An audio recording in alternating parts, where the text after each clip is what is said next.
Okay, looks like I'm going to have to manually unmute my microphone. At least I remember to unmute it this week. What is up, everyone, and welcome back to another live stream. Today we have another Magic the Gathering live stream, another introduction to the game for those of you that are interested. Last week we dealt with different card types, how they work, so permanence, non-permanence, and lands. So if you aren't 100% sure on what we're talking about there, go back, watch last week's live stream, and then you can watch this. This will be published as a video once I finish streaming as well, so you can always come back to it down the line if you need to. We also looked a little bit at mana costs of cards and kind of how much it costs and how to pay for the mana cost for a card to be played. And then we did a very quick mock gameplay setup where I did an introduction on how it is played. This week, what I'll be doing is going through some of the abilities of certain cards, particularly the one-word abilities that a lot of creatures have. Things like flying, death touch, lifelink, first strike, all those kinds of abilities. And there are a lot of them. I've pulled out a whole bunch of cards. There,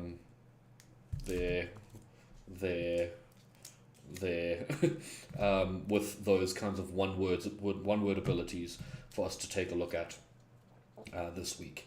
So we're going to start with that, and then I will get into a little bit of the different formats.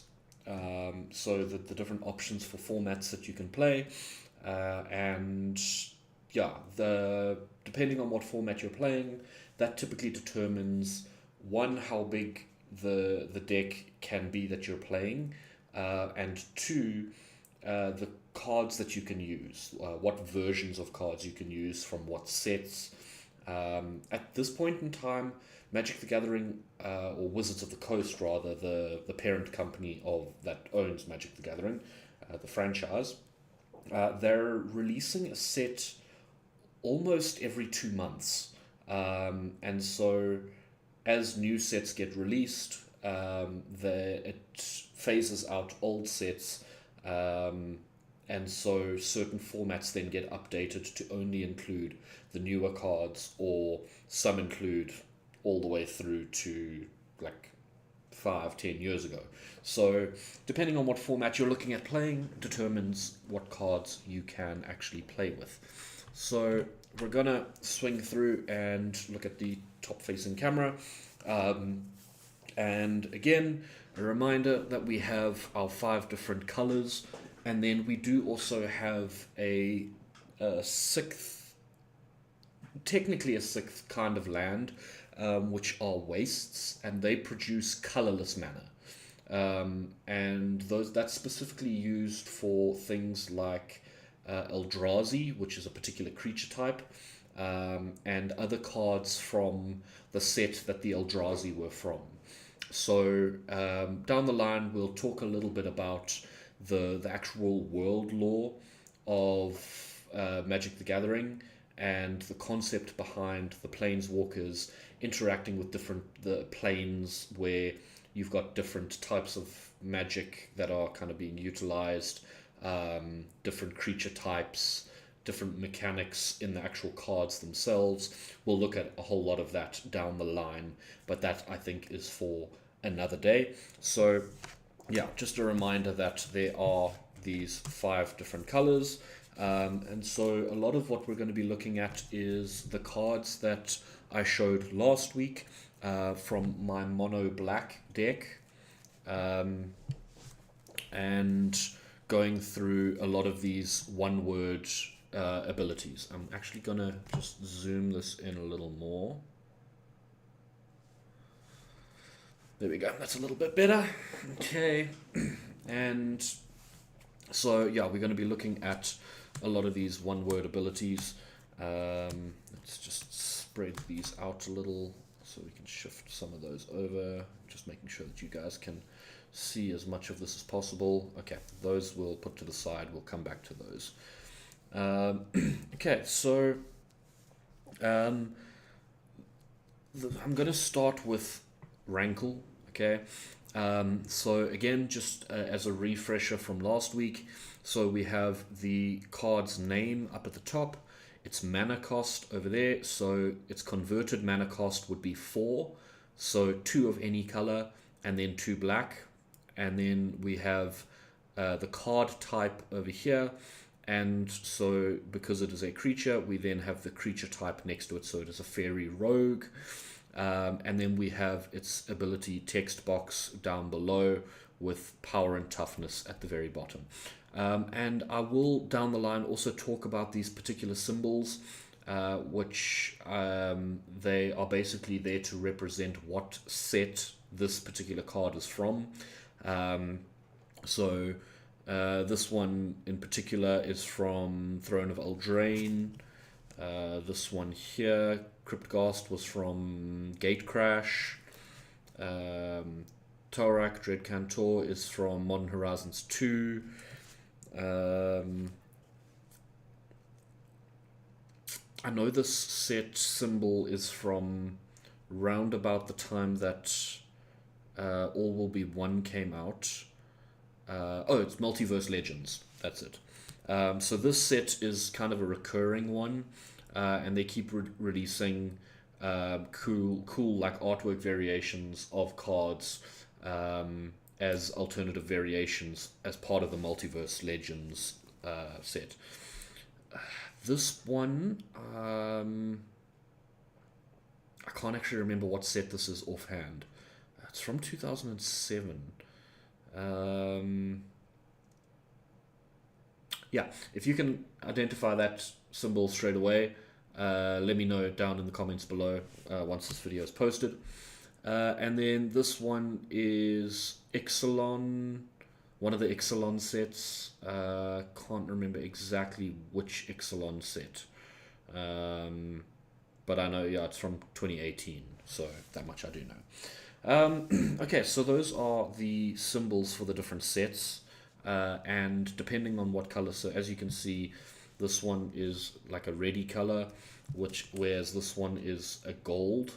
And then if we take a look at this one over here, it's a silver. Do I have any commons? I don't know if I've got any commons in any of these cards. Those are mythics. Okay, so basically the color of the set symbol determines the rarity of the card itself.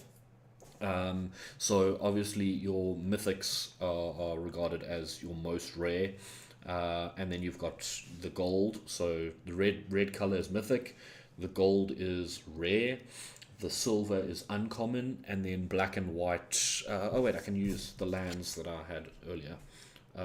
Black and white is common, so those are your most regularly found cards in booster packs.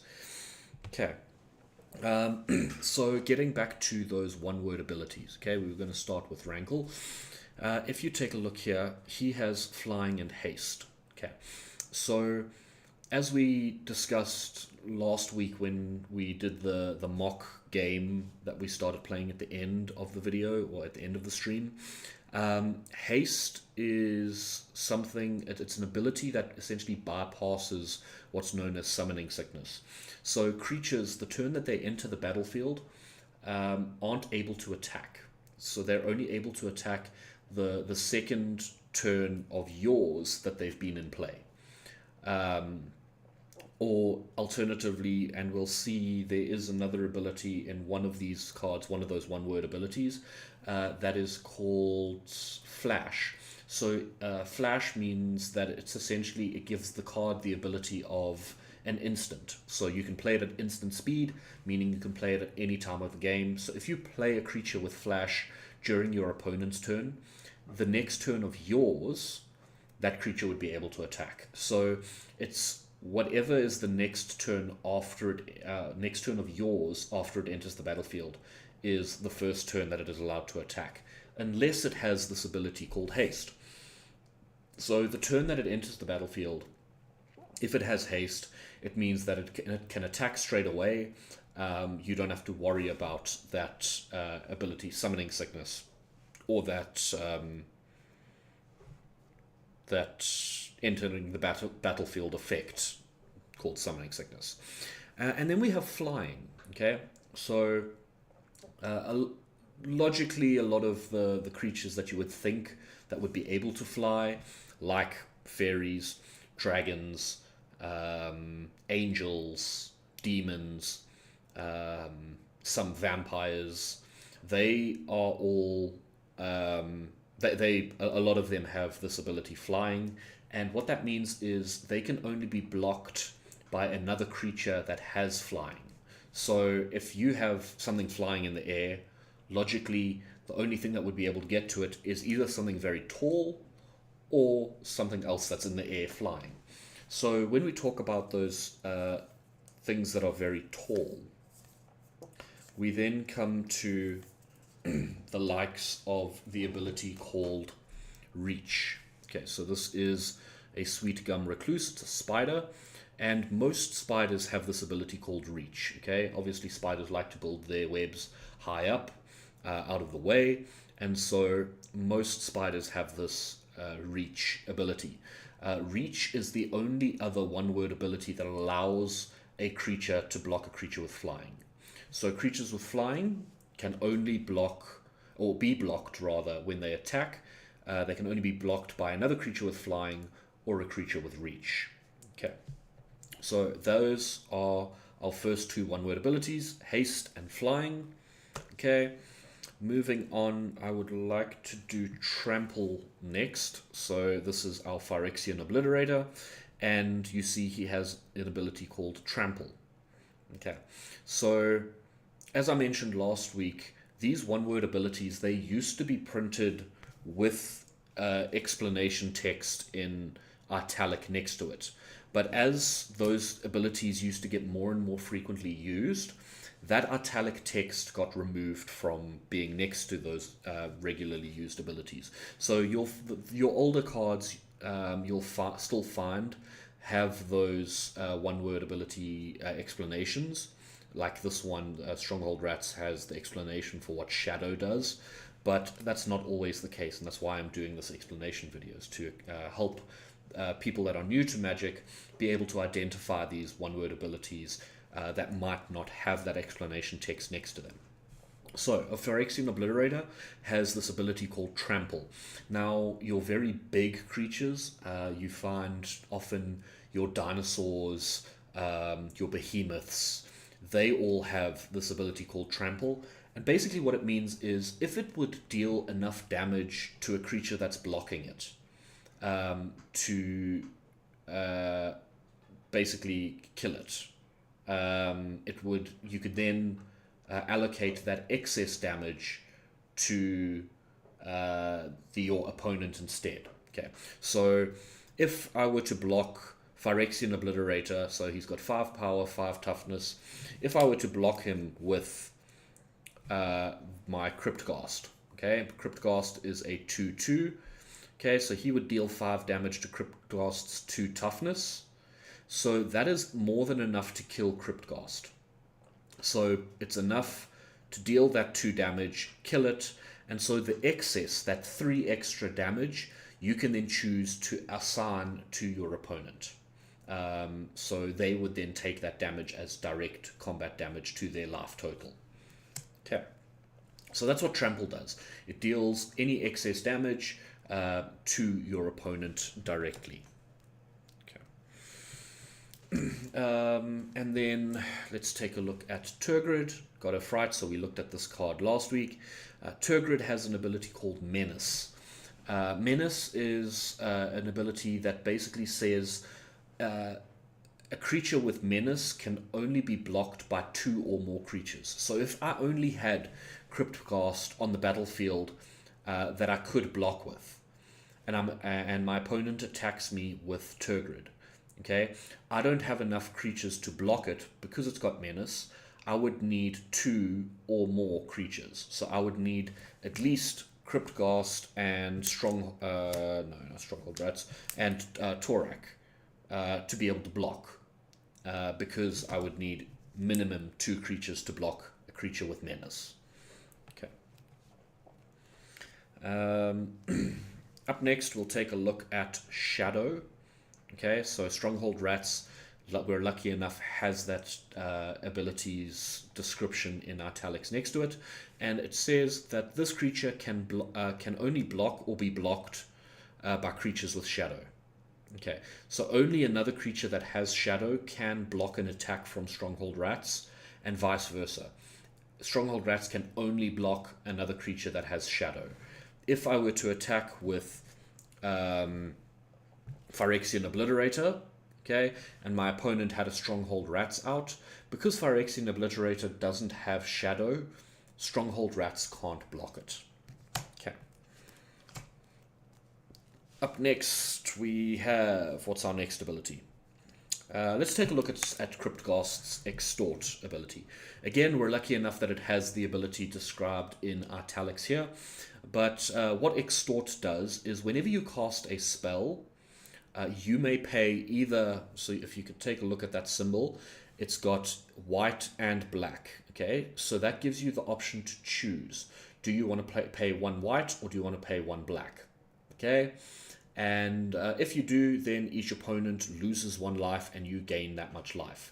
Now, this was a very fun mechanic to play when it first came out. And I actually had a deck built around that mechanic where you would play spells, have a lot of stuff with Extort out, try and get as much mana as possible to pay for the Extort cost, and then just keep tapping. You gain life, your opponent loses life. And eventually you drain them of all their life. So that was a very fun ability to use. I'd actually like to build another Extort deck at some point. Next we have Kicker. Okay, so we did look at Kicker a little bit last week, particularly on Torak, Dreadcantor, but some cards have this Kicker ability. And what it says is when you play this, okay, you can then choose to pay an additional amount when you play it, okay? And I can't remember offhand if you're allowed to opt to pay it multiple times. I know that there is, I've got another card with Kicker. And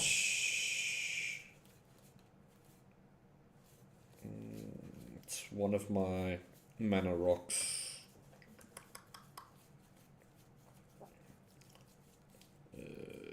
Not there. Let's take a look. Other deck. Or other half of the deck, rather. Not Thought Vessel. Which one is it?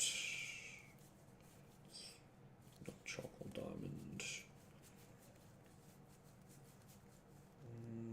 Not Expedition Map. Not Arcane Signet. Is it in my other deck? I thought it was in this one. Okay, yes. You can only pay it once. So I would only be able to pay that 2 mana cost once when I play this. There's another ability called Multi-Kicker, which you are then allowed to pay as many times as you want when that card enters. So that's the one I'm thinking of. Multi-Kicker allows you to pay this cost multiple times and then do the ability based on whether it was kicked as many times as you've paid that Kicker cost. So Kicker is basically it's it cause and effect, so you can opt to pay that if you want to, and if you do, then something else happens as a result, something additional from that card. And then we have our land walking cards. Okay, so you get, so this one in particular, Sheoldred, the Whispering One, has Swamp Walk, and what these walk abilities say, again, luckily we have that descriptor in italics next to it, is this creature can't be blocked as long as defending player controls a swamp. So if your opponent has a swamp in play, they would not be able to block Sheoldred. Okay, and you get the same thing with islands. So you get island walk. So if your opponent has an island in play, they can't block your creature. Plains walk. If your opponent has a plains in play, mountain walk, forest walk. You also get basic land walk. So if your opponent has a basic land in the field, then they wouldn't be able to block using that using any of their creatures, or at least they wouldn't be able to block this creature in particular. I do know, so there's a card, it's a blue card that came out in 2013 called Stormtide Leviathan that gives all of your creatures island walk. I do have it in one of my decks here somewhere. Was built or thrown into blue decks quite a lot in that era of Magic. Some people still run it in mono blue decks, so I do have a mono blue deck here. Let me just find my Stormtide Leviathan. There, okay. So it doesn't, okay, I was slightly wrong on my understanding of what it does. But essentially what it does is, so it has island walk. It doesn't give your other creatures island walk, but it turns all lands into islands. So even if your opponent's not playing a deck that has blue in it, it turns their lands into islands, which becomes quite useful. And then it says any creatures without flying or island walk can't attack. So it renders all of their creatures pretty much useless unless they have flying.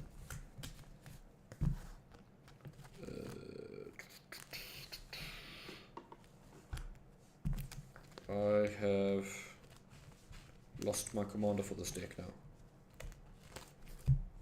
What did I do with it? Where did Talrand go?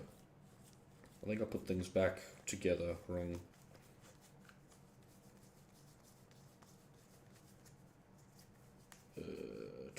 Dun. Not there.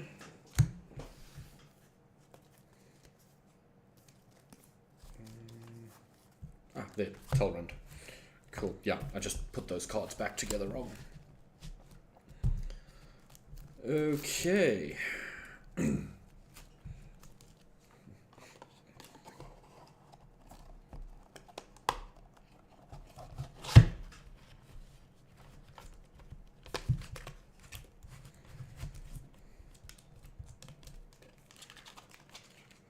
Putting that deck back.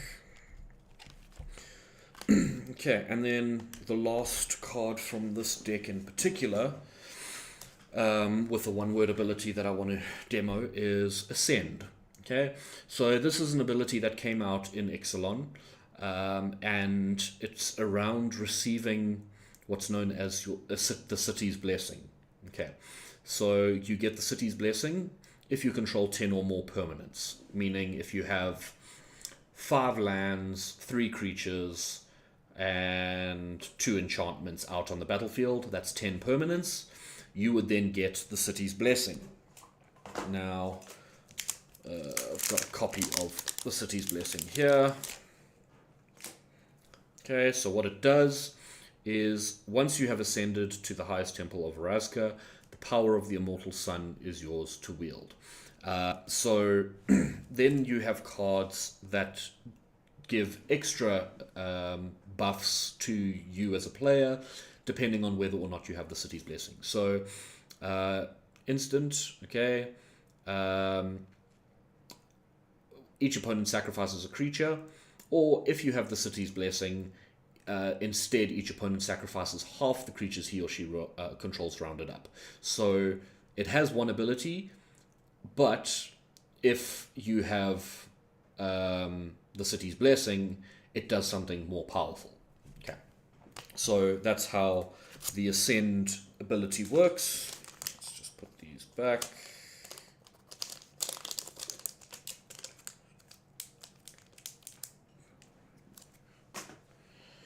Okay, we can put these back.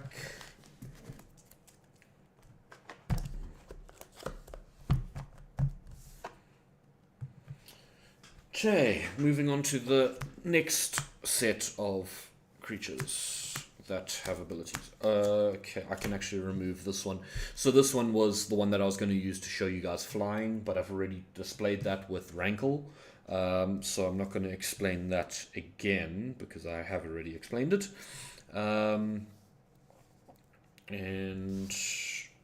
Okay, so what I'm going to do is I'm going to start with Elish Norn.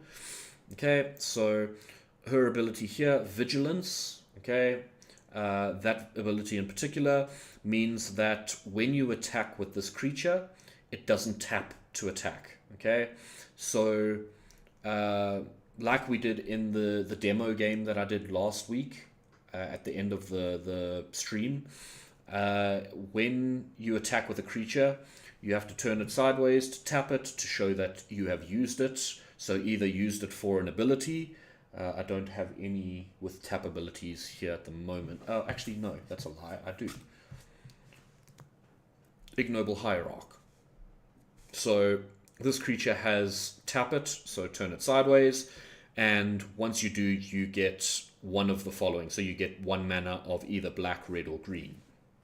So if a creature is tapped, it means that it's been used either to attack or for its tap ability, and as a result, it then can't attack or block again that turn, or until your next turn when you untap all of your cards.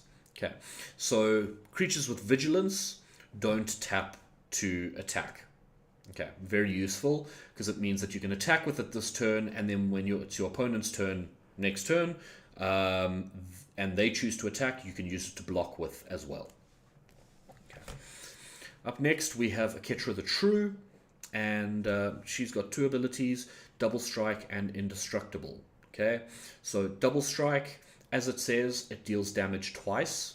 Okay, now the way that works is it deals damage before any other damage would be dealt, and then it deals damage a second time. So although it's 3 power, it would essentially deal 6 damage when it attacks. Okay, so it would deal the first 3, and then when normal damage would be dealt, so your opponent's creatures that are defending, when they deal damage to your creatures and yours deal damage to theirs, it would deal another 3.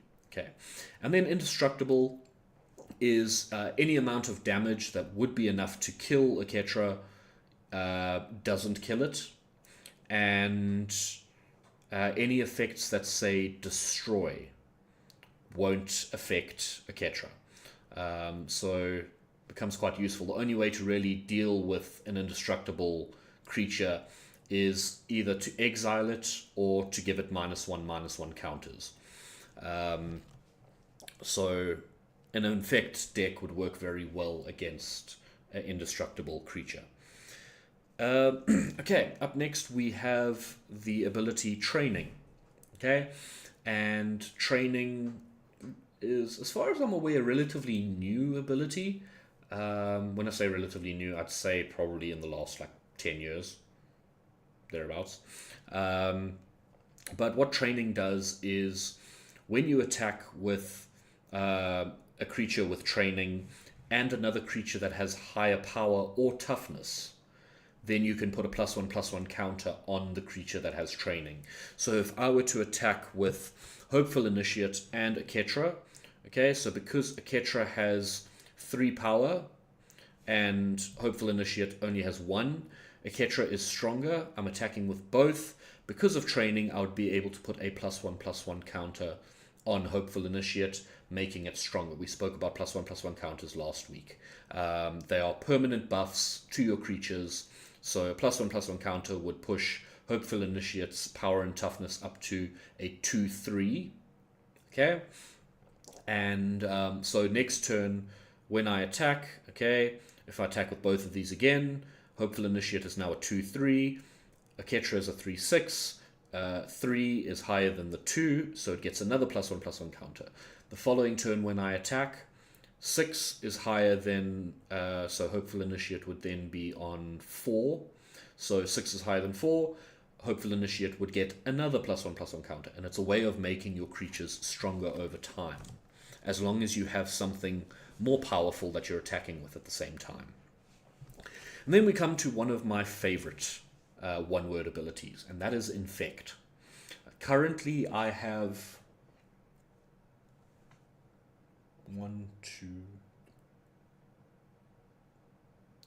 3 Infect decks, and I'm busy building a 4th.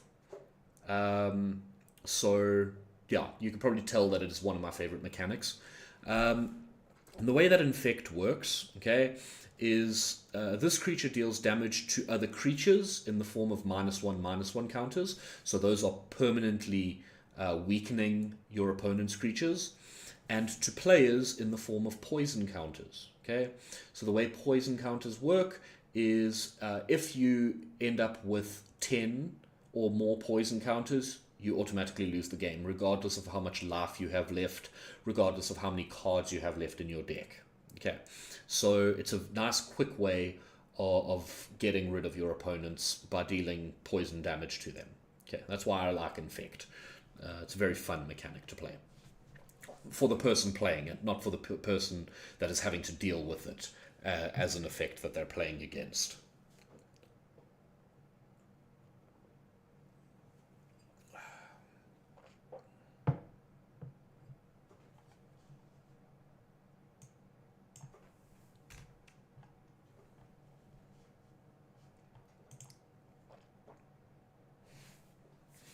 Welcome. Thank you.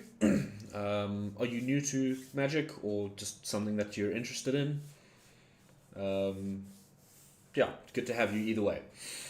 Okay, so up next, what we have, so we've done, what are all the abilities we've done? We've done Landwalk, we've done Menace, we've done Trample, we've done Flying, we've done Haste, we've done Ascend, we've done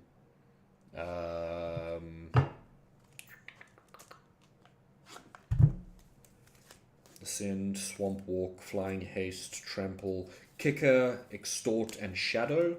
Okay, so those are all the abilities we've looked at there.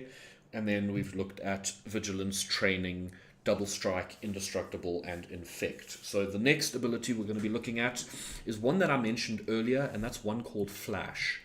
Now, cards with Flash, regardless of what card type they are, can be played at any time. Played a little bit. Brother gave me some cards a few years ago, and I just recently found them. It got me interested, but the learning curve is so high. It is, to be honest, I mean, I'm still learning stuff. I've been playing since 2011. So I've been playing for about 13 years now. I was hoping to do my judge certification, but unfortunately they've changed the way that the judge program works for tournaments. So I haven't been able to do that certification. I'm still hoping down the line to be able to do it. I'm just waiting for announcements and to actually be able to read up on how the new system is going to work so that I can actually officiate tournaments. But yeah, like I said, I've been playing for 13 years and I'm still learning a lot. I know guys that have been playing since the early 2000s, and they also are still learning new mechanics, the way that cards interact with each other. Because Magic's been going for so long, it's such an intricate game. So what I'm dealing with here is very much just the basics. To get you to a point where you can build a deck or go out and buy a pre-made deck and actually just sit down and be able to play and understand how basic play works. Eventually, after you've played for long enough, most players reach a point where they understand more of the mechanics to the point where they can then start building decks themselves that follow a particular pattern. Okay, one of the things that a lot of the guys that I play with do kind of frown upon is the fact that I do what's called net decking. And that's basically going online and finding someone else's build for a deck and then building that myself. I don't have the confidence yet to be able to say, okay, I know enough about the game to try and build a deck myself from scratch. I used to do that when I played a previous format called Standard, just because the decks are smaller, so you can fit less cards, so you can focus on one particular mechanic a lot better. Um, but when I then branched out and I started playing Commander, because your deck size, you end up with 100 cards, and you can only have one copy of each card. The variation in what you can do with a commander deck, it expands it way more.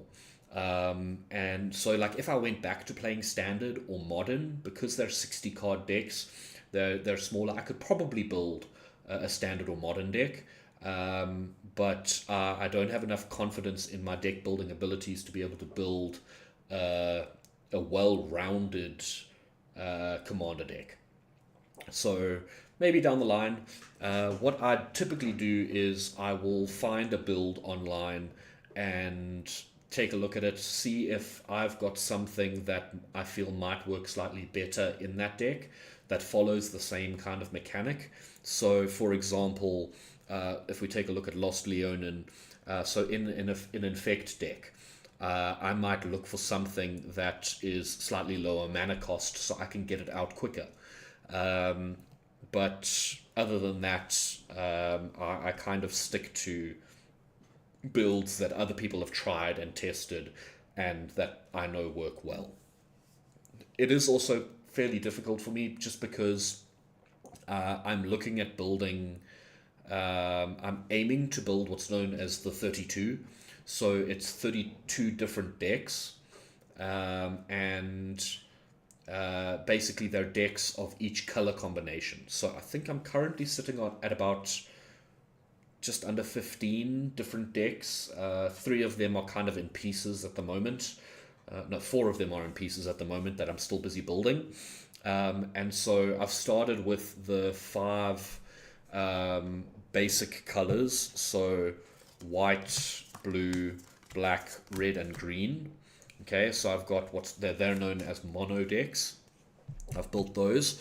I've got a couple of the two color decks. So that would be a combination of red, black, red, blue, red, green, red, white, blue, black, blue, green, blue, white, and so on. So there's 10 of the two color combinations. And then onto the three color combinations, which are, there's a lot of them. Um, and then the four color combinations, and then ultimately, so I've actually got two five color decks already. They are both sliver decks, which, if you're looking at building what used to be known as a tribal deck, now known as typal, so that's a deck focused around a particular creature type, then slivers are one of the most potent tribal decks or typal decks, as they're known now. Rats also particularly potent. Dragons potent. Dinos pretty potent. Um, Zombies also very potent. So yeah, those kinds of decks. Once you've kind of got into the game, and you have a little bit of experience, you start identifying what kind of archetypes work really well. So yeah, that's kind of where I'm at this point. Is I know what styles work well, which ones I enjoy the most. So that's why I have four decks focused around Infect, because I really enjoy the Infect mechanic. Um, this deck, so the one that these cards are from, these white cards, is from what's known as a stacks deck. And the point of a stacks deck is essentially to completely control the flow of play. Um, so I basically have full control over how quickly the gameplay progresses, how quickly my opponents can play things, what their things can and can't do.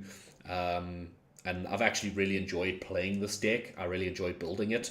And I think a lot of the guys from my play group would probably identify me as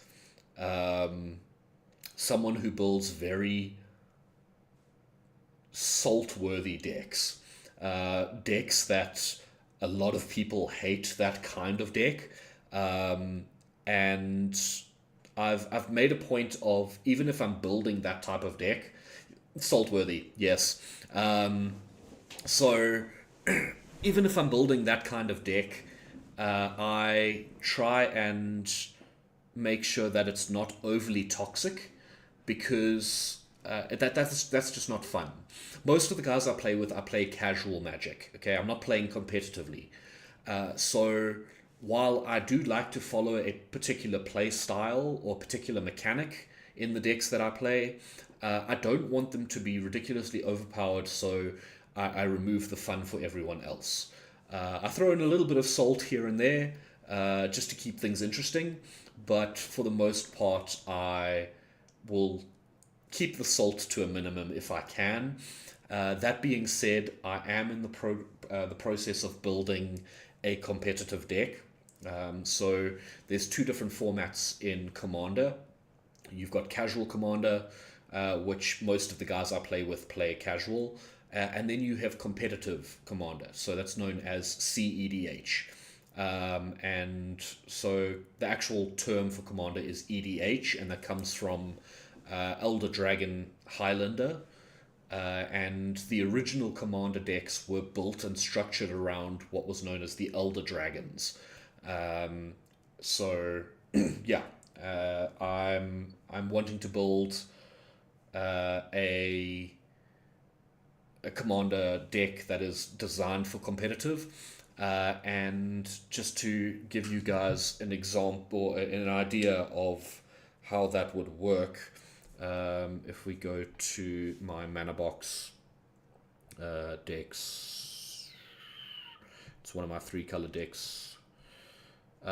So that price point is what I'm looking at, the cost for that particular deck.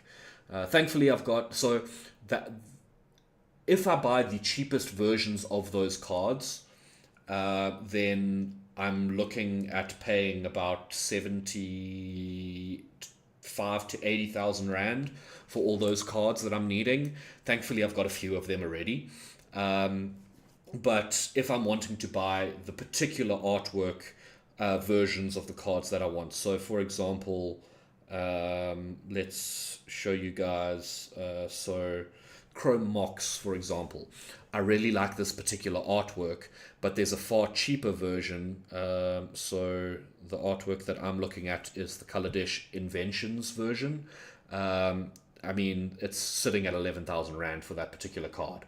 If we look at the cheaper version, there's a 2,000 rand of it for it. These versions aren't play legal, that's why I'm not looking at those. Yeah, so cheapest version that I could get of this would be a 2,000 rand version.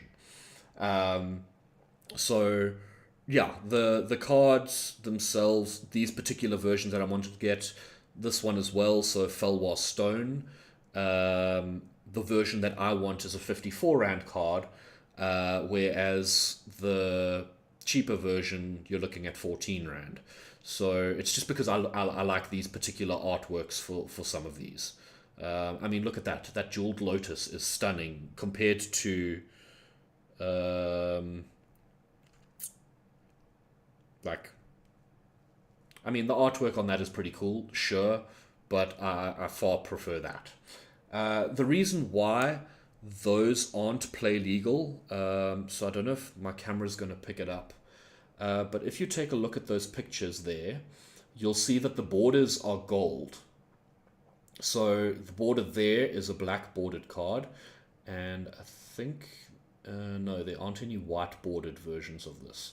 Okay, so any card that is black, is gold bordered rather, isn't play legal. Okay, it's so they were part of these World Championship decks, and they were printed differently.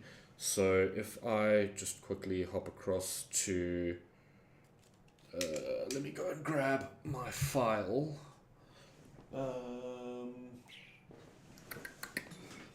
trying to think which file it'll be in. Okay, one sec. Let me go grab my file.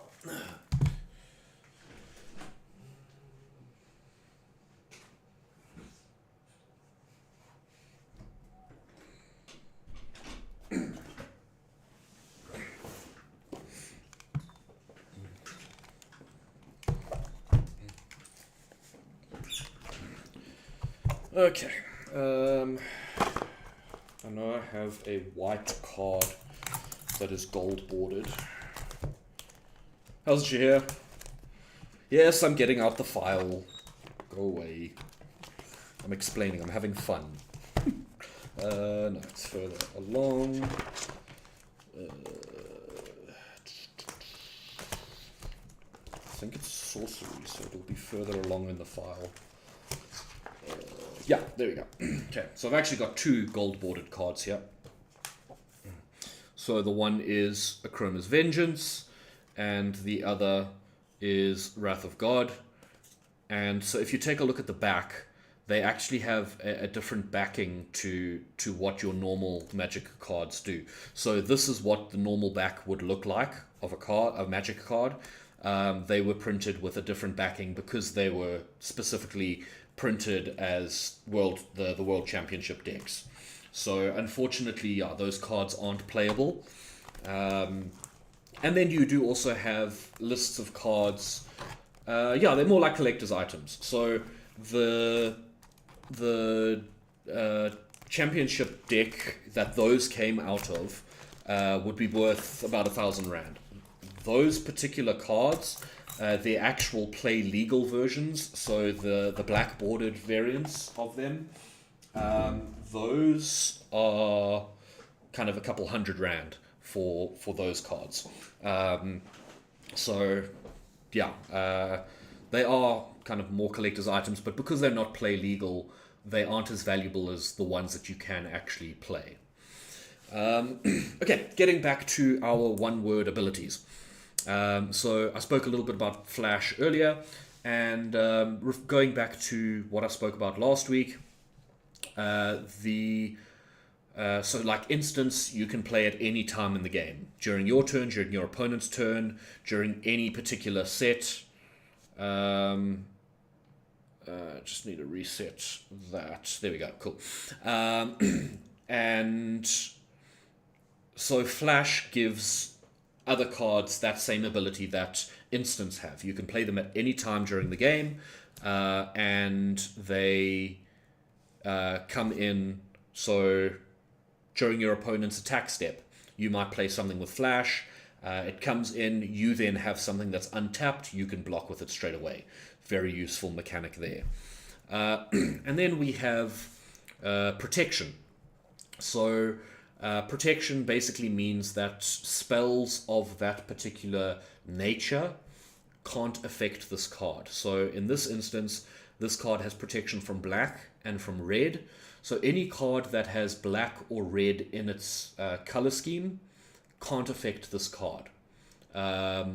So you get some red cards that are what's known as burn spells. It's small amounts of damage for cheap mana cost. That kind of spell wouldn't be able to affect this creature. Okay, so that's what protection is. Up next we have First Strike. So we spoke about Double Strike earlier, and First Strike works in a sense similar to it. So with Double Strike, it deals the first amount of damage before any other damage is dealt, with the exception of First Strike damage. So First Strike damage happens if a creature has First Strike, then the first amount of Double Strike damage, and then the rest of combat damage that a creature would deal. Excuse me.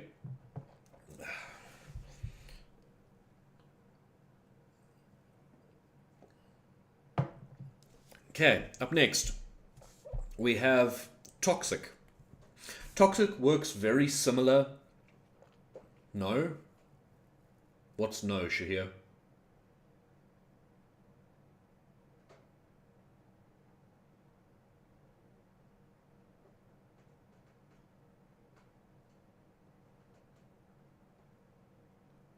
Okay, while I'm waiting for your response, I'll carry on explaining Toxic. So Toxic works very similar to what Infect does. Okay, so you'll see here, luckily these cards do have the abilities in italics, so it does explain it, but that's not always the case. What do you mean I can't drink the red stuff? It's cool drink. It is Kui. I am not sponsored, but if they want to sponsor me, they are more than willing because I drink this stuff like it is going out of fashion. Leave me alone. Okay, so Infect. This creature deals damage to creatures in the form of -1/-1 counters and to players in the form of poison counters. Toxic is slightly different in the sense that players dealt combat damage by this creature also get a poison counter. So it doesn't have that extra piece of dealing damage in the form of -1/-1 counters to creatures. So it works similar, but slightly different. And depending on what number there is after Toxic, that's how many poison counters the player dealt damage by Toxic would receive. So if you deal Toxic 2 to a player, direct damage to a player, that player would then take or gain 2 poison counters. Okay, so those are all of the one-word abilities that I wanted to show with the white cards from my Elish Norn deck. And then we have a couple more. One I already did show earlier when I spoke about flying. And that is our Sweet Gum Recluse. It's a spider. So it has Flash as well. That's an ability that we've already spoken about. It has Reach. So it's an ability that allows it to block creatures with flying. And it has Cascade. Now, I actually need to double check exactly what Cascade does, because it's not something that I have gone up against enough.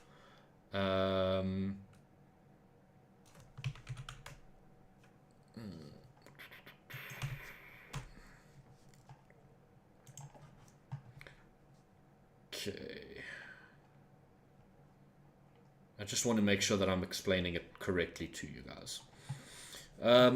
Okay, so when you cast a creature with Cascade, there we go. Okay, let's close that.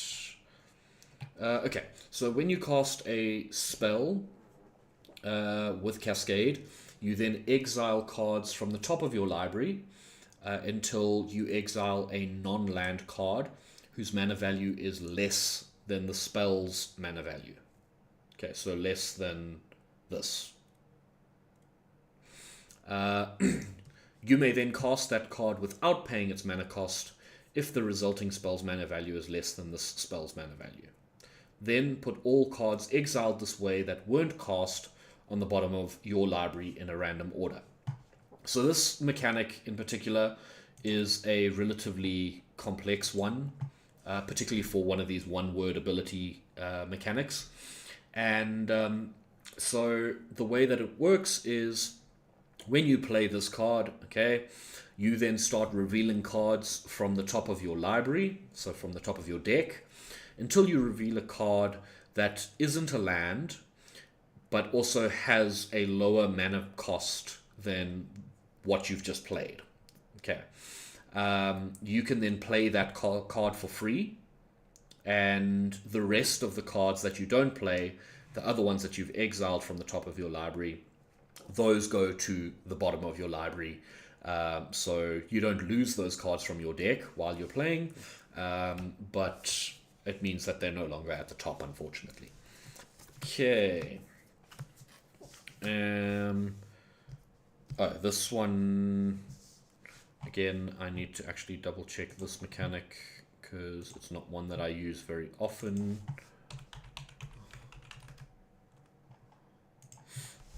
Okay, and that is this one for Ignoble Hierarch. And the way that it works, okay, so Exalted is whenever a creature you control attacks on its own, it gets +1/+1 until end of turn for each instance of Exalted amongst permanents you control. So if I have 8 creatures that each have Exalted, and I only attack with Ignoble Hierarch, okay, it gets 8 versions of +1/+1. How's it, Cabello? Welcome to chat. Shouldn't you be in prep right now? It is a weekday. It's fine. I'm guessing you finished with prep. Ugh. Okay, so Exalted. When you attack with a creature with Exalted, it gets +1/+1 for each instance of Exalted other creatures you control have. Okay, so that's a pretty straightforward one. It's just not one that I use very often. You are in prep or you are done with prep? Which one is it? Either way, I appreciate the support. So thank you. Okay, up next. Next ability we have is Defender. Okay, so Defender is, as it says, means that this creature can only block attacks. It's not able to attack, so even if you do get its power higher than 0, it's not able to attack and deal damage to your opponent. Okay. So that one's pretty straightforward. Defender is a very straightforward one-word ability. Up next, I think let's do Death Touch and Ward. Okay, so we have Shelob, one of my favorite cards from the Lord of the Rings release. Okay, and I've actually built a spider deck around Shelob. So Shelob is a spider demon. For those of you that have watched Lord of the Rings, you should know who Shelob is. But Shelob has Death Touch and Ward 2. So Death Touch means any amount of damage this creature deals to another creature is enough to kill it. If Shelob was a 1/1 and she went up against a 0/13. Hello. If Shelob was a 1/1 and went up against this 0/13, even though it would be dealing 1 damage to the 13 toughness, because it has Death Touch, it's enough damage to kill that creature. Okay, and then Ward 2 basically just says that if you have a spell that wants to target this, you have to pay an additional 2 mana to be able to play that spell. Okay, and we got 3 left here. How are we doing? Okay. Up next, we have the ability Changeling. Okay, so this is Littjara Glade Warden. We have the ability Changeling, and basically it just means that this creature is every creature type. Okay, pretty straightforward there. Then we have Landfall. Okay, and Landfall isn't an ability exclusive to creatures, but whenever a land enters the battlefield, it triggers a Landfall ability. So in this instance, it allows you to choose one of those 2. Creatures that have Landfall might give you life. They might get +1/+1 counters. It varies. But yeah, Landfall, basically, whenever a land enters the battlefield under your control, something happens. And then lastly, we have Mutate. Okay, so if you cast the spell for its Mutate cost, put it over or under target non-human creature you own, and they mutate into the creature on top, plus all of the abilities of this one. So essentially, if you pay the Mutate cost, you can then place this. Okay, unfortunately, Shapeshifter, because it's a Changeling, it's all creature types, so we would have to use something like our Sweet Gum Recluse, and you then have your Sweet Gum Recluse, and it gains these abilities as well. So whenever this creature mutates, put 2 +1/+1 counters on it. So Sweet Gum Recluse would get stronger. Okay. There are still probably quite a few different one-word abilities that I haven't demonstrated in this video. These are some of kind of like the more common ones that I've found. Oh, there is one that I haven't shown. which is also a very common one. Let me just take a look. Trying to think which deck might have a copy of a card that has the ability. I think my vampire deck would probably be the best one to show you guys.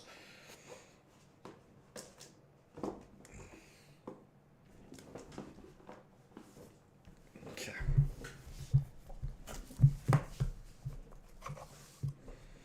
So this is one of my favorite decks as well. I really enjoyed the set that these cards are based around. So it's a set called Crimson Vow. I'm literally trying to collect all of the cards from that set.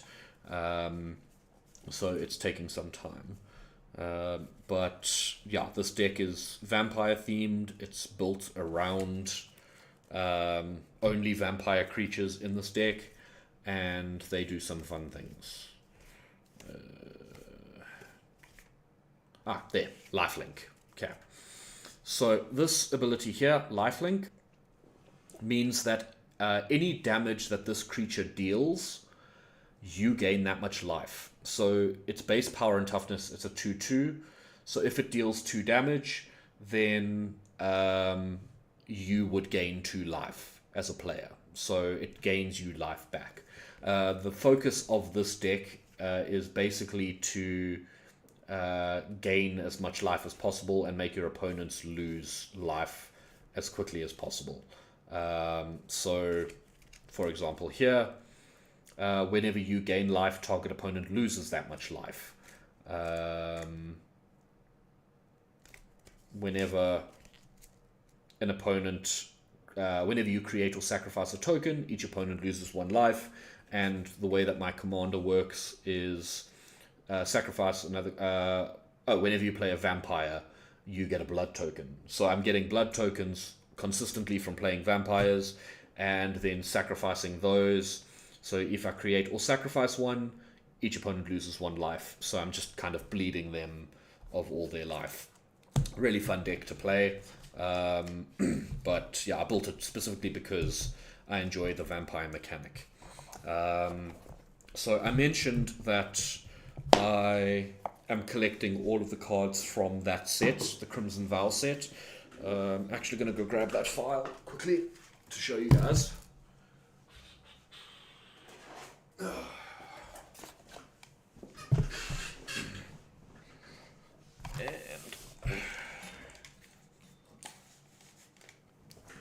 Okay.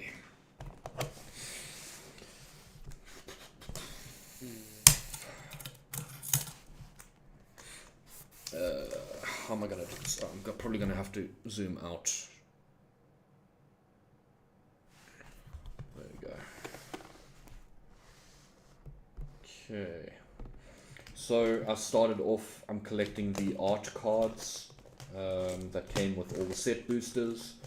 And then we start, so if we take a look here, this card. So every set, the cards are numbered. So you can take a look here. This is number 1 of 277. So I'm trying to collect all 277 of the original release. So that goes all the way through to our land cards. So if you take a look, I really like the artwork of these particular land cards.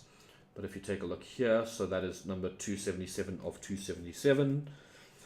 However, they then released a whole bunch of exclusive art variants. So you have your full art cards, so your borderless cards. You have the Vampire Fang bordered cards, so you can see they've got the fangs on either side. There are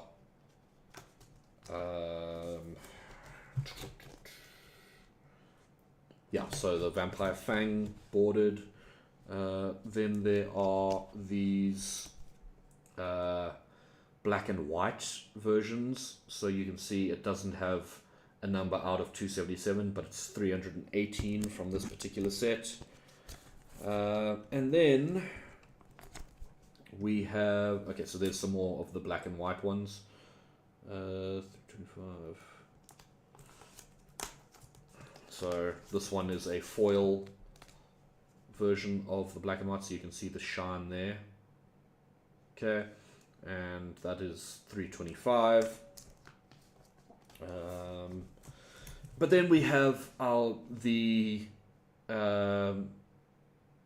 alternate versions that are Dracula themed. So you can see here Van Helsing's Holy Word, Abraham Van Helsing, Mina and Jonathan Harker, Search the Count's Castle, and then we have our different versions of Dracula. So this is in particular why I enjoy this set, is because of the Dracula theme that they added in. So Dracula Blood Immortal, so this is also a foil card. You can't really see the shine. Okay, there you can kind of see it in the bottom left hand corner there a little. There, yeah, you can see the rainbow foil effect there. And then we have a different version of Dracula, which is Count Dracula.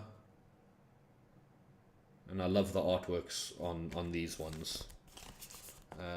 We then have Dracula, Lord of Blood.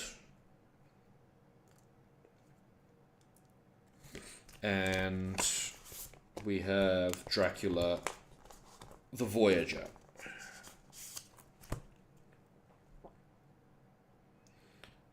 So yeah, that's kind of why I'm collecting this set in particular, is specifically because of that Dracula theme to it.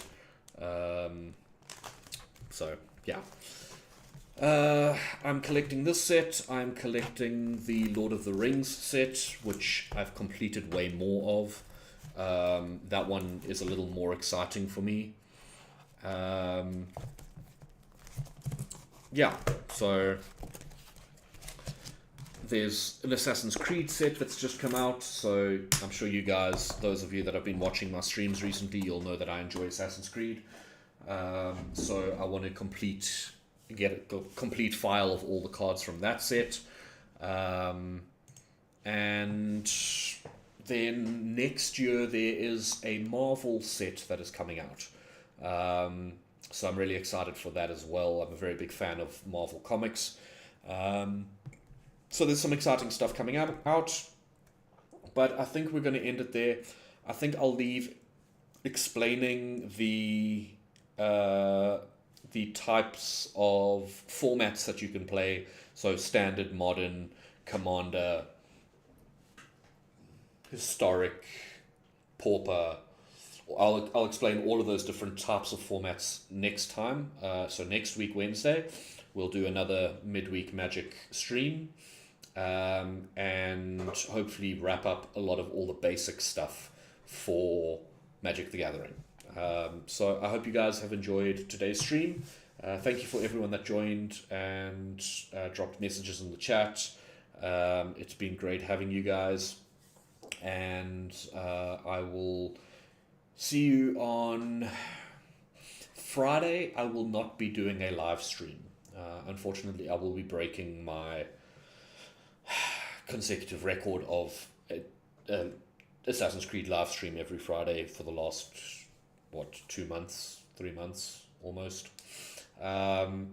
Unfortunately, I do have to work late that day. I'm helping run an event, and so what I'm going to try and do is tomorrow night I'm going to record what my normal playthrough would be for that section of the chapter, and then I'll publish that as a video instead. So there will still be Assassin's Creed content, just because I don't want to miss out on uploading part of the Assassin's Creed storyline, just because I don't want it to set me back too much. But it will be a video instead of a live stream this week. And yeah, I've got some plans for some more PUBG with Kashmir at some point. I also want to record some Counter-Strike with her at some point. I don't know when. And then I'm planning on pulling together a group to play Once Human. If you don't know what it is, go check it out. It's a new sort of semi horror survival game with like eldritch horrors and things. It looks like a lot of fun. I've watched some other people play it, and it's free to play, so go download it. It's on Steam. They're also bringing it to mobile soon. They haven't quite released it yet in South Africa on mobile, but I'm really excited for that as well. So that's all stuff for you to look forward to. And then next weekend, I may be doing a live stream while walking around in public. There is the Hilton Arts Festival, which I might either live stream or I'll record it as a vlog and upload it as a vlog video instead. I'll see how I feel. It depends on how I feel on the day and kind of whether or not I want to live stream while walking around. So yeah, all of that to look forward to. Thanks again, guys, for joining, and enjoy the rest of your week. I will catch you again soon. Might be doing some live streams over the weekend, not confirmed yet. So there's also that to look forward to. But have a good one, and because I won't see you guys officially on Friday, have a great weekend. Don't party too hard, and yeah, catch you next week. Cheers, guys.